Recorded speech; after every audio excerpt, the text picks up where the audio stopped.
1947 میں جب پاکستان کا قیام عمل میں آیا تو بمبئی پریزیڈنسی اور سندھ میں متعین انڈین سول سروس کے افسران کی مجموعی تعداد 131 تھی، جن میں صرف 11 مسلمان تھے۔ ان میں سے بھی صرف 9 نے پاکستان منتقل ہونے کا فیصلہ کیا، ان میں محمد مسعود بھی شامل تھے۔ سن 1947 میں قیام پاکستان سے پہلے حکومت سندھ نے ایک کمیٹی تشکیل دی تھی جس کے ذمہ یہ کام لگایا گیا تھا کہ وہ سندھ میں مروجہ زرعی نظام کی اصلاح اور ہاریوں کی زندگی بہتر بنانے کے لیے اقدامات تجویز کرے۔ اس کمیٹی کے چیئرمین حکومت سندھ کے مشیر زراعت سر راجر ٹامس تھے، جبکہ ارکان میں مسٹر محمد مسعود اور مسٹر نور الدین صدیقی شامل تھے۔ مسٹر آغا شاہی اس کمیٹی کے سیکرٹری تھے، تاہم 2 ہی اجلاسوں کے بعد حکومت سندھ نے ان کی جگہ گوپی چند بنواری کو سیکرٹری مقرر کر دیا۔ کمیٹی کے چیئرمین سر راجر ضلع تھر پارکر کے ایک بڑے زمیندار تھے جن کے قبضے میں ہزاروں ایکڑ اراضی تھی۔ وہ سندھ ہاری کمیٹی کے رسالے ہاری حقدار میں ان کی ظالمانہ کارروائیوں کے بارے میں فوقتاً مضامین شائع ہوتے رہتے تھے۔ اس کمیٹی نے 6 جون 1948 تک اپنا کام جاری رکھا، پھر 298 صفحات پر مشتمل ایک رپورٹ تیار کی۔ کمیٹی کے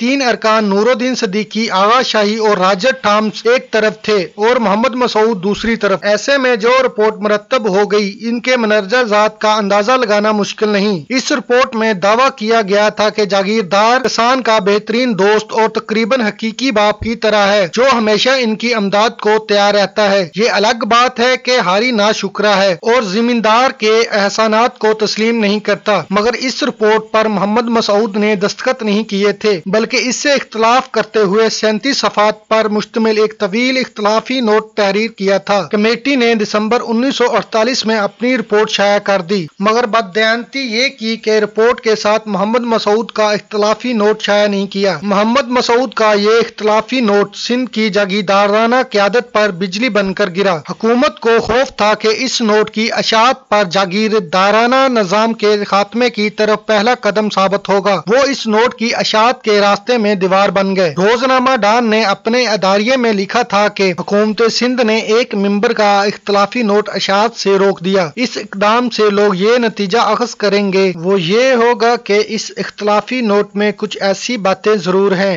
جنہیں موجودہ وزارت عوام سے چھپانا چاہتی ہے۔ روزنامہ ڈان کے اس اداریے کی اشاعت کے بعد طلباء نے اس اختلافی نوٹ کا مطالبہ شروع کیا اور مختلف مقامات پر مظاہرے کیے۔ عوام میں زمین کی ملکیت اور زرعی مسئلے پر شعور پیدا ہو رہا تھا۔ محمد مسعود کے اس اختلافی نوٹ کی اشاعت کے سلسلے میں بحث جاری تھی کہ مارچ 1949 میں کراچی سے مولانا عبدالحامد اور 16 دوسرے علماء کے دستخطوں سے ایک پمفلٹ سامنے آیا جس کا نام اشتراکیت اور زرعی مساوات تھا۔ اس پمفلٹ میں علماء کرام نے دعویٰ کیا کہ انہوں نے یہ اختلافی نوٹ پڑھا ہے اور ان کی رائے ہے یہ غیر اسلامی ہے۔ انہوں نے مطالبہ کیا ہے اس نوٹ کے مصنف کمیونسٹ رجحانات رکھتے ہیں۔ انہوں نے قرآن اور حدیث سے غلط طور پر استدلال کیا ہے۔ محمد مسعود ایمانداری سے محسوس کرتے تھے اگر زرعی اصلاحات نافذ نہ کی گئیں تو کمیونزم کا راستہ روکنا مشکل ہو جائے گا، مگر اس کے برعکس علماء کرام ان پر کمیونسٹ ہونے کا الزامات لگا رہے تھے۔ مولانا عبدالحامد نے اپنے فتوے میں اسلام میں جاگیرداری اور زمینداری کے وجود کو جائز ثابت کرنے کے حق میں دلائل دیے تھے۔ انہوں نے اختلافی نوٹ پر تنقید کے بعد وہ تمام فتوے بھی جاری کر دیے تھے جو ہندوستان اور پاکستان کے علماء نے انہیں فراہم کیے تھے۔ مولانا حامد کے اس پمفلٹ کی اشاعت سے لوگوں میں خیال پیدا ہوا کہ علماء تک یہ اختلافی نوٹ کیسے پہنچا۔ اسی دوران محمد مسعود کو سندھ کے ایک جاگیردار وزیر غالباً محمد ایوب کھوڑو کے خلاف ٹھوس ثبوت مل گئے جنہوں نے اس پمفلٹ کی تیاری کے لیے علماء کو بھاری رقم کی پیشکش کی تھی۔ یہ ثبوت ملنے کے بعد 5 مئی 1949 کو محمد مسعود نے حکومت سندھ پر ہتک عزت کا دعویٰ دائر کر دیا۔ مرکزی حکومت اس صورتحال سے بڑی پریشان ہوئی۔ خود وزیر اعظم پاکستان لیاقت علی خان نے محمد مسعود سے مقدمہ واپس لینے کی درخواست کی، مگر وہ اس پر آمادہ نہ ہوئے۔ بالآخر سندھ کے وزیر اعلیٰ یوسف ہارون نے 17 جون 1949 کو یہ اختلافی نوٹ اخبارات کو جاری کر دیا۔ محمد مسعود نے اس نوٹ میں امیروں کی جائیدادیں اور جاگیریں ضبط کرنے کا مطالبہ کیا تھا اور قرآن و حدیث اور اکابر کے فیصلوں سے استدلال کرتے ہوئے ثابت کیا کہ زمینداری اسلام میں ناجائز ہے۔ انہوں نے اس اختلافی نوٹ میں ہاریوں کی ذبح حالی کا بھی نقشہ کھینچا تھا اور لکھا تھا کہ یہ نظام پاکستان کے لیے عظیم ترین لعنت کی حیثیت رکھتا ہے۔ یہ اختلافی نوٹ عوام میں بے حد پسند کیا گیا۔ حتیٰ کہ حکومت کو 1950 میں زرعی اصلاحات نافذ کرنا پڑی۔ 25 جون 1916 کو لاہور میں پیدا ہونے والے محمد مسعود سندھ میں زیادہ وقت نہ گزار سکے اور بہت جلد ان کا تبادلہ پنجاب میں کر دیا گیا، جہاں انہیں مظفر گڑھ کا ڈپٹی کمشنر مقرر کیا گیا۔ محمد مسعود نے یہاں بھی عوام دوستی کی روایت کو قائم رکھا۔ حکومت تک ان کی شکایتیں پہنچنے لگیں کہ وہ عوام میں گھل مل جاتے ہیں